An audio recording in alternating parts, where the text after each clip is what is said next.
Hi friends, welcome back to our channel. Friends, మనకైతే group 1 mains ప్రధాన పరీక్షల ఫలితాలు వచ్చినప్పటి నుండి ఇప్పటి వరకు దాని మీద ఎగ్జామ్ రాసిన అభ్యర్థులకు చాలా అనుమానాలు కలుగుతూ ఉన్నాయి. మెయిన్గా గ్రూప్ 1లో చాలా అవకతవకలు జరిగినాయని చెప్పేసి ప్రధానంగా వినిపిస్తున్న మాటలు ఇవే. మనకు తెలంగాణ రాష్ట్రం ఏర్పడిన తర్వాత ఒక 10 నుండి 13, 14 సంవత్సరాల తర్వాత గ్రూప్ 1 నోటిఫికేషన్ అనేది తెలంగాణ రాష్ట్రం ఏర్పడిన తర్వాత వచ్చింది. అంతకుముందు ఉమ్మడి రాష్ట్రంలో జరిగింది 2011లో. ఇక్కడ చూసినట్టయితే మెయిన్గా మన తెలంగాణ బిడ్డలందరూ ఎంతో కష్టపడి 2022 నుండి గ్రూప్ 1 పేపర్లు అమ్ముకున్న, గ్రూప్ 1 మెట్రిక్ తీసుకోకుండా ఎగ్జామ్ క్యాన్సిల్ అయినా ఎన్నో రకాల కష్టాలకు నష్టాలకు ఓర్చుకొని ప్రభుత్వం ప్రభుత్వాలు చేసిన తప్పులకైనా మనం భరించుకొని ఓర్పుతో సహనంతో మన అంతిమ లక్ష్యం, మన అంతిమ గోలు గ్రూప్ 1 ఆఫీసర్ అవ్వడమే అని చెప్పేసి మనం అనుకొని మనం కన్న కలల్ని సాకారం చేసుకోవడానికి ఎగ్జామ్ను బాగా రాసి మంచి మెరిట్ మార్కులు తెచ్చుకొని గ్రూప్ 1 ఆఫీసర్స్ కావాలి అని కలలు కన్నా ప్రతి ఒక్కరి కలలు నిరాశలు నిస్పృహలుగానే మిగిలిపోయినాయి. ఎందుకంటే గ్రూప్ 1లో మెయిన్గా జరిగిన అవకతవకలు ఏంటంటే, తెలంగాణ రాష్ట్రంలో మీరు ఒక్కసారి చూడండి, ఎప్పుడైనా ఒక డిఎస్సిలో అవకతవకలు జరగవు, ఒక పోలీస్ నోటిఫికేషన్లో అవకతవకలు జరగవు, ఒక గ్రూప్ 4లో అవకతవకలు జరగవు, ఒక హాస్టల్ వెల్ఫేర్లో అవకతవకలు జరగవు. జరిగేది అది అంటే గ్రూప్ 1లో జరుగుతాయి, గ్రూప్ 2లో జరుగుతాయి. ఇవి మంచి పోస్టులు అన్నమాట. ఒక ఎగ్జిక్యూటివ్ బ్రాంచ్ను మేనేజ్ చేసే ఒక గొప్ప పోస్టులు. ఉదాహరణకి డిప్యూటీ కలెక్టర్ ఉంది, అది ఎగ్జిక్యూటివ్ బ్రాంచ్ అన్నమాట. పరిపాలన విభాగంలో మంచి పోస్ట్ అది రాష్ట్ర స్థాయిలో. ఇక్కడ గ్రూప్ 2లో చూసినట్టయితే మున్సిపల్ కమిషనర్ గ్రేడ్ 3, అది ఎగ్జిక్యూటివ్. తహసీల్దార్ డిప్యూటీ, అది ఎగ్జిక్యూటివ్. ఇలాంటి పోస్టులు అన్నిటిలో కొద్ది వరకు బ్యాక్ డోర్ జరుగుతుంది, ఏదో ఒకటి జరుగుతుంది అనేది చాలామందికి అనుమానాలు రేకెత్తిస్తూ ఉంటాయి. అలానే ఇప్పుడు గ్రూప్ 1లోని పోస్టులు చాలా వరకు అమ్ముకున్నారు అని చెప్పేసి అందరికీ అనుమానాలు వస్తున్నాయి. ఎందుకంటే ఒకటే సెంటర్లా 44 మంది సెలెక్ట్ అవుతారండి. ఒకటే సెంటర్లా ఒక 44 మందికి 500 మార్కులు వస్తాయి ఒకటే సెంటర్లో వరుసగా. అది ఇదేం సోద్యం? వరుసగా పెట్టేసి ఒకటే లైన్లో ఎట్లా వస్తాయి అంటే, ఇప్పుడు ఈ 44 మందిలో అందరికీ ఒకే విధమైన క్వశ్చన్ ప్రజెంటేషన్ ఇచ్చారా ఆన్సర్కి అనేది చాలామంది జీర్ణించుకోలేకపోతున్నారు. ఒకటే సెంటర్లకు వెళ్ళి మళ్ళా 470 మంది పైగా మంచి మార్కులు తెచ్చుకోవడం, ఈ కోటి ఉమెన్స్ కాలేజీలోని వాళ్ళకి అధికంగా మంచి మెరిట్ మార్కులు రావడం, ఇలాంటి అనుమానాల మధ్య నిరుద్యోగులకు చాలా డౌట్స్ వస్తున్నాయి. ఈ గ్రూప్ 1 అభ్యర్థులకు అందరికీ మెయిన్స్ పైన ఒక జ్యుడిషియల్ ఎంక్వైరీ వేయాలి ఖచ్చితంగా. దీంట్లో ఏం జరిగింది, అసలు ఏం జరగబోతుంది, ఎందుకు ప్రభుత్వము దీని మీద స్పందించడం లేదని చెప్పేసి నిన్న సోమాజిగూడ ప్రెస్ క్లబ్లో వివిధ పార్టీలకు చెందిన ప్రతిపక్ష నాయకులందరూ కూడా ఈ గ్రూప్ 1 మెయిన్స్ ఎగ్జామ్ రాసిన అభ్యర్థులకు సపోర్ట్గా రావడం జరిగింది. దాంట్లో మన బీఆర్ఎస్ నుండి నల్గొండ, ఖమ్మం, వరంగల్ పట్టభద్రుల ఎమ్మెల్సీ కంటెస్ట్ అభ్యర్థి అయిన ఏనుగుల రాకేష్ రెడ్డి గారు కూడా వారి సపోర్ట్ తెలియజేయడం జరిగింది. దీనిపైన ఖచ్చితంగా గ్రూప్ 1 మెయిన్స్ ఫలితాలపైన ఖచ్చితంగా జ్యుడిషియల్ ఎంక్వైరీ వేయాలి, విచారణ జరగాలి, ఖచ్చితంగా దాంట్లో అన్యాయం జరిగింది, చాలామంది లాస్ అయిపోయినారు. చూడండి మిత్రులారా, ఒక టాప్ 500 ర్యాంకులల్లా ఒక్క తెలుగు మీడియం అభ్యర్థి కూడా ఉండలేడు టాపర్లా. అంటే ఇది ఎంత శోధ్యమైన ముచ్చట. ఇప్పుడు మీరు చూడండి, తెలుగు మీడియం అభ్యర్థులు గ్రూప్ 1 మెయిన్స్ మొత్తంలో 100%గా మనము అభ్యర్థులను లెక్కలోకి తీసుకుంటే 60% అభ్యర్థులు ఇంగ్లీష్ మీడియం బ్యాక్గ్రౌండ్ వాళ్ళే, ఒక 40% అభ్యర్థులు తెలుగు మీడియం అభ్యర్థులు. ఈ 40% అభ్యర్థులల్లా టాప్ 500 ర్యాంకులల్లా లేరు.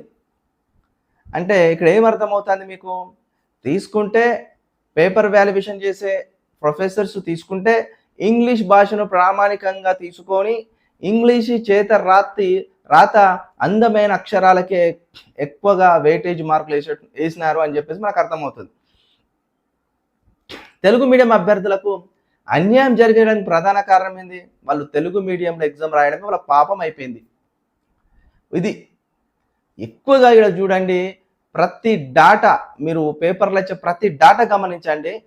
ఒకటే ఒకటే లైన్లో ఒకటే రో ఉంటుంది కదా, ఎగ్జామ్ రాసే ఒక రో ఒక లైన్, ఒక ఇద్దరు అభ్యర్థులు తప్పించి మొత్తం ఆ రో మొత్తమే ఒక 500 పైన మార్కులు వస్తాయి. అది ఎట్లా సాధ్యం? ఇప్పుడు ఇంకొకటి ఏమంటున్నారంటే, ఇంకొకటి ఒక మాట వస్తుంది బయటికి. ఏంటంటే అది మరి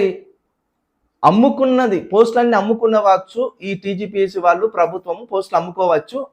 అమ్ముకున్న పోస్టులకు సంబంధించిన అభ్యర్థులందరినీ ఒకటే సెంటర్లో ఒకటే రూమ్లో ఏయించి ఎగ్జామ్ రాపిచ్చినారా అనే డౌట్ కూడా చాలా మందికి వచ్చి ఈ మాటలు కూడా బయట స్ప్రెడ్ అవుతున్నాయి.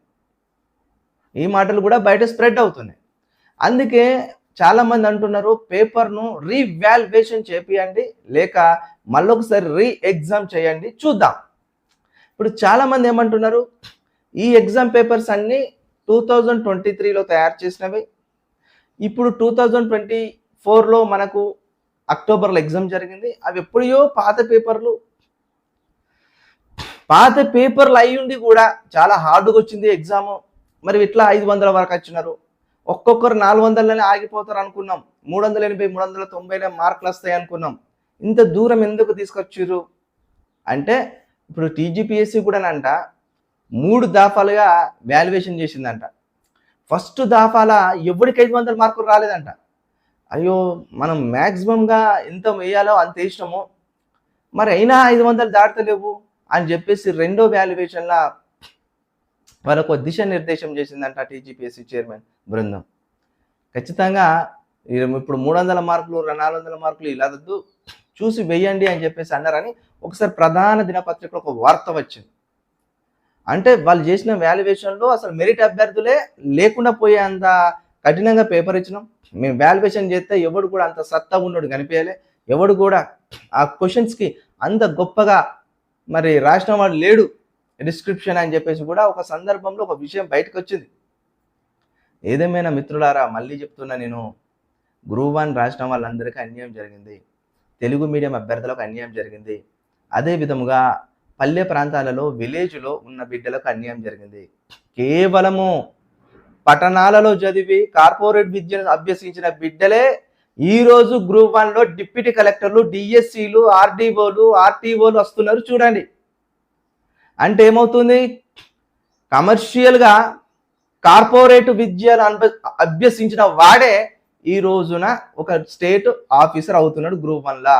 విలేజ్లో చదివి జెడ్పీహెచ్ఎస్లో చదివి గ్రామీణ స్కూళ్ళల్లో ప్రభుత్వం అందించిన విద్యను అభ్యసించి ఉద్యోగం సాధించాలంటే ఇక్కడ లేదు అవకాశం. ఏది గ్రూప్ 1లా? ఎందుకంటే ఇది డిస్క్రిప్షన్ మెథడ్ కదా. అందమైన చేతి ఇంగ్లీష్ రైటింగ్లకే ఎక్కువగా ఇక్కడ మార్కులు పడుతున్నాయి. మళ్ళీ నేను చెప్తున్నా, ఇదే ధోరణి కనుక పోతే గ్రామీణ అభ్యర్థులకు వెళ్ళి చాలా పెద్ద రెవల్యూషన్ రాబోతుంది, చాలా దారుణమైన ఫైట్ రాబోతుంది నిరుద్యోగుల్లో. మరి ప్రభుత్వం ఎట్లా ఎదుర్కొంటుందో నాకు అర్థం అవట్లేదు. చూడండి మిత్రులారా, మన వీడియో నచ్చినట్టయితే లైక్ చేయండి, ఫార్వర్డ్ చేయండి మీ మిత్రులకి. ఎందుకంటే గ్రూప్ 1 అలా చాలా అవకతవకలు జరిగినాయి, చాలామంది నష్టపోయినారు, తెలుగు మీడియం అభ్యర్థులు నష్టపోయినారు. ఇలా ఏదో మోసం జరిగింది, ఇలా ఏదో జరిగింది, మొత్తానికి పోస్టులు అమ్ముకున్నారని అశోక్ సార్ అంటారు. అశోక్ సారు ఆషామాషి అనరు. వారికి దానిపైన పూర్తి అనాలిసిస్ ఉంటేనే, వాళ్ళు పూర్తి అనాలిసిస్ చేస్తేనే అలాంటి మాటలు మాట్లాడతారు. నిరుద్యోగుల పక్షాన మాట్లాడే మాలాంటి వాయిస్ని మీరు కాపాడుకోవాలి, మాలాంటి వారికి మీరు సపోర్ట్ ఇవ్వాలి, మోరల్ సపోర్ట్. కాబట్టి మళ్ళీ చెప్తున్నా, వీడియో ఛానల్ చూసిన ప్రతి ఒక్కరూ ఈ విషయాన్ని అర్థం చేసుకోండి. రేపు గ్రూప్ 2కు సంబంధించిన 1:2 కూడా రాబోతుంది. దాంట్లో కూడా మీరు చూడండి ఏం జరుగుతుందో అనేది. ఎల్లుండి మన గ్రూప్ థర్డ్ 1:2 రాబోతుంది. అల్లేం జరుగుతుందో మీరు చూడండి. ఎక్కడ చూసినా కానీ, ఏది చూసినా కానీ మెరిట్ అభ్యర్థులకు మోసపోకుండా, మెరిట్ అభ్యర్థులకు నష్టం జరగకుండా ఈ యొక్క టీజీపీఎస్సీ ఖచ్చితంగా ఒక కమిట్మెంట్తో రిక్రూట్మెంట్ నిర్వహించాలి. రాజకీయ పైరోగులకు, రాజకీయ ప్రోద్బలాలకు, రాజకీయ దురుద్దేశాలకు టీజీపీఎస్సీ తన మనుగడను కోల్పోయే అవకాశం కనిపిస్తున్నది. కాబట్టి మళ్ళీ నేను చెప్తున్నా, టీజీపీఎస్సీలో ఉన్న ప్రతి ఒక్క సభ్యులందరూ నిరుద్యోగుల పక్షాన ఆలోచించండి. అంతేగాని మీరు రాజకీయ నాయకుల పక్షాన మీరు ఆలోచించకండి. ఎందుకంటే టీజీపీఎస్సీ అనేది ఒక అటానమస్ సంస్థ, ఒక రిక్రూట్మెంట్ ఏజెన్సీ, ఒక రాజ్యాంగబద్ధ సంస్థ. ఇది గుర్తుపెట్టుకోండి. ఓకే, వీడియో నచ్చినట్లయితే లైక్ చేయండి, కామెంట్ చేయండి, సబ్స్క్రైబ్ చేయడం మాత్రం మర్చిపోకండి. సైనింగ్ ఆఫ్ మీ చిలుక ప్రశాంత్. Thank you.